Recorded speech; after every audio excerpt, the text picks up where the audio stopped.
তুমি সব জানতে, সবটা জানতে তুমি? হ্যাঁ, সব জেনে শুনে? আর মৌরিকে নিখিল বারবার ঠকানোর পরও মৌরি আবার নিজের জীবনে সর্বনাশ ডেকে নিয়ে এলো। আর বাবা হয়ে তুমি তাকে প্রশ্রয় দিলে? শোনো, আচ্ছা রাগ না করে আগে আমার কথাটা তো শুনবে নাকি? কোন মুখে তুমি বাবা মশাইয়ের বাড়িতে গিয়ে ওদের আশীর্বাদ করে এলে? কোন মুখে? হতে পারে এই বিষয়ে তোমার আমার মধ্যে মনের মিল ছিল না, মতের মিল ছিল না, এটা হতেই পারে। কিন্তু আমার সংসারের, আমার বাড়ির একটা তো মান সম্মান আছে নাকি? আচ্ছা এসব কি বলছো তুমি? হ্যাঁ বকুল, আচ্ছা মেয়ে জামাই তাদের ঝগড়াঝাটি ভুলে গিয়ে আবার নতুন করে সংসার বাঁধতে চাইছে, এটা আমাদের সমান হাইটা কোথায় হচ্ছে শুনি? বলো।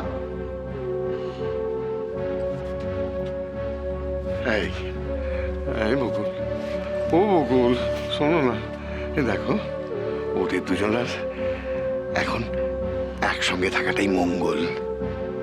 হ্যাঁ, ওর স্বামী স্ত্রী না, ওরা তো একে অপরকে ভালোবাসে না, কি বলো?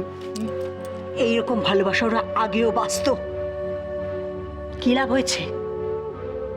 তবুও নিখিল বারবার আমার মৌরিকে কষ্ট দিয়েছে, বারবার, কথায় সামান্য ঝগড়াতে একটু মনের অমিলে ডিভোর্সের কাগজ নিয়ে চলে এসেছে। আসেনি? তুমি তাকে নিখিলকেই দায়ী করছো ব্যাপারে? হ্যাঁ, দায়ী করছি।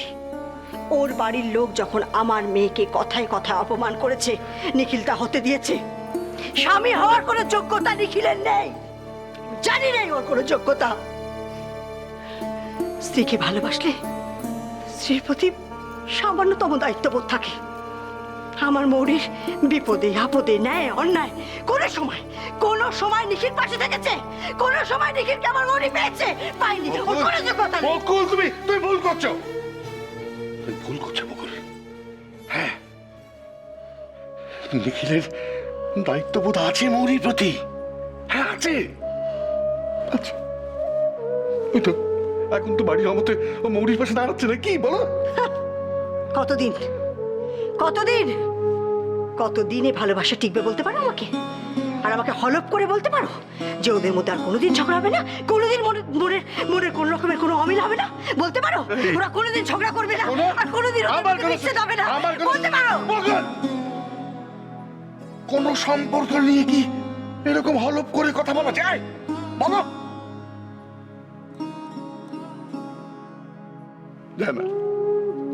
যায় না বকুল, যায় না।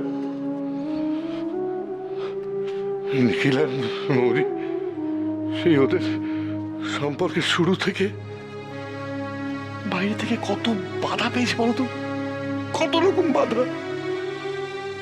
ওরা তখন ছোট ছিল, সামলাতে পারেনি। এখন ওরা বুঝতে শিখেছে বকুল।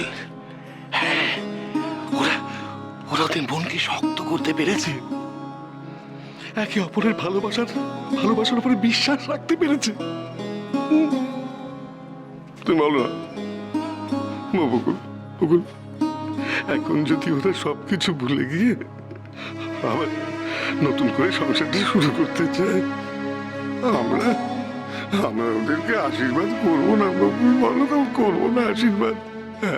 পারবো না বকুল। আমি পারবো না, কিছুতেই না। আমার নিজের সন্তানকে জলে ঠেলে ফেলে দিয়ে আমি পারবো না তাকে আশীর্বাদ করতে যে সে সাঁতরে উঠে আসুক। জেনে শুনে আমি এই কাজ করতে পারবো না, আমার দ্বারা হবে না। আমি পারবো না, আমি ঠাকুরকে বলতে পারবো না, আমি আশীর্বাদ করতে পারবো না। বকুল,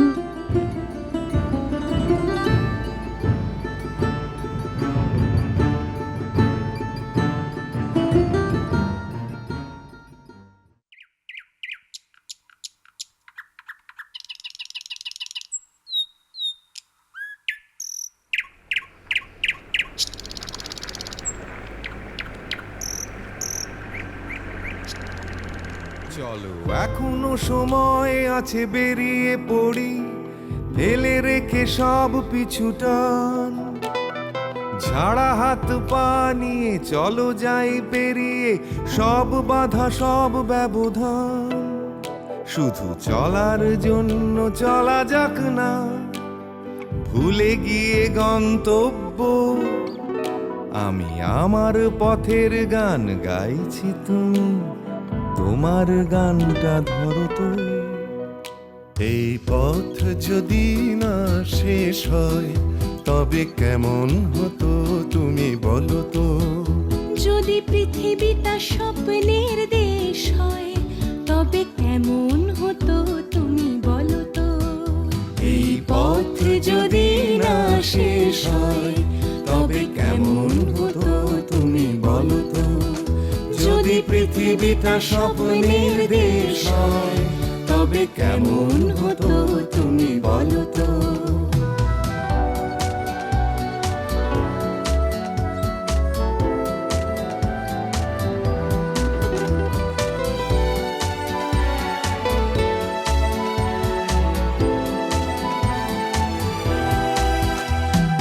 পাইনের ফাঁকে ফাঁকে নীলছে আকাশ, উকি মেরে ডাকছে তোমায়। দূর পাহাড়ের গায়ে খেলনার ঘর বাড়ি ভাসছে আবার কুয়াশায়। চ্যাপ্টা ঠোঁটের ফাঁকে তুমিও এসে চলেছ অকারণ। ঘুরে ঘুরে একই পথে উঠতে উঠতে চলো একসাথে গাই সেই গান। এই পথ যদি না শেষ হয় তবে কেমন হতো তুমি বলো তো। যদি পৃথিবীটা স্বপ্নের দেশ হয় তবে কেমন হতো তুমি বলো তো। এই পথ যদি না শেষ হয় তবে কেমন হতো তুমি বলো তো। যদি পৃথিবীটা স্বপ্নের দেশ হয় তবে কেমন হতো তুমি বলো তো। কি সুন্দর জায়গাটা, শান্ত, নিরিবিলি, সাজানো গোছানো।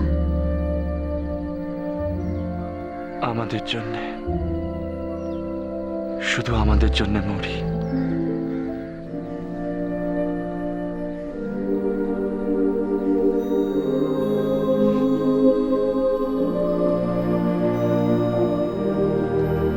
মনে হচ্ছে যেন এই পৃথিবীতে আমরা দুজন একেবারে একলাটি হয়ে গেছি, তাই না?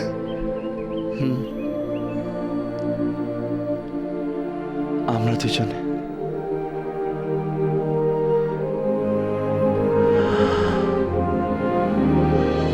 নিজেরা, শুধু নিজেদের জন্যে।